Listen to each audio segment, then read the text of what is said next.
Christians and alcohol addiction. You are not what happened to you.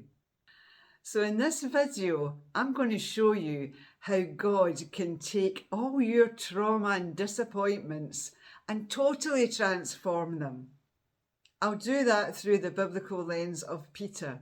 Yes, that Peter who denied Jesus Christ 3 times. Let's do it.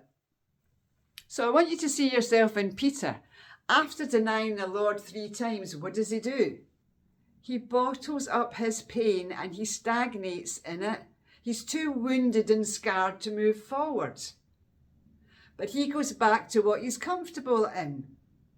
His old job, fishing. Fishing is not his calling. Fishing is just his job. Until Jesus meets him on the shoreline.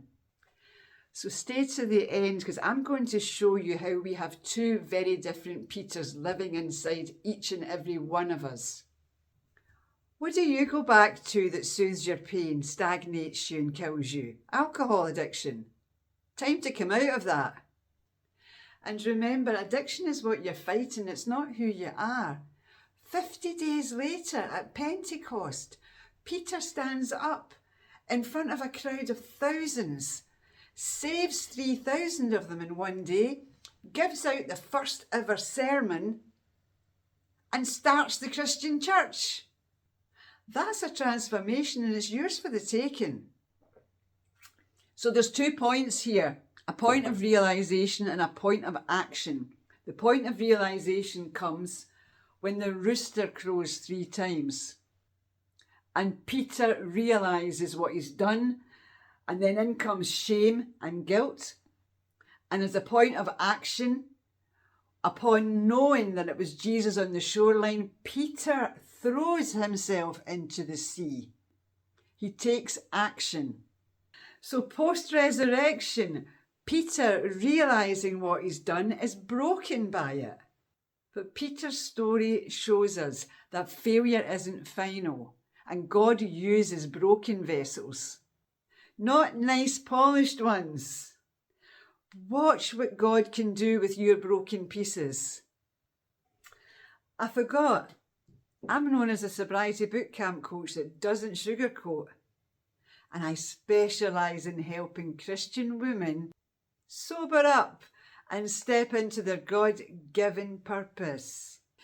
So wherever you are on your addiction journey today, think of these 2 extremely different Peters, right? One with all the guilt and the shame and the realisation of what's happened and what he's done. And Peter number 2, the action taker. So to summarise, Peter had that realisation moment, the rooster moment, right? And he sat in it for a while. But then he took action. When are you taking action? It involves effort, but Jesus is going to be there with you to strengthen you. He did it with me. I'm walking, living evidence of it. I hope you found this valuable today and press the buttons again to get this out to people who need it. And as a piece of advice, what I started doing was I started mapping out things to come into my life to replace alcohol so that I didn't come back from rehab just to go back to the same as I'd left. Peter goes on to have a completely different life, right? And you have to structure a completely different life around you. That's how I've made it work with the Lord Jesus Christ. I hope and pray for you today that this has been helpful and valuable. Thanks for your time.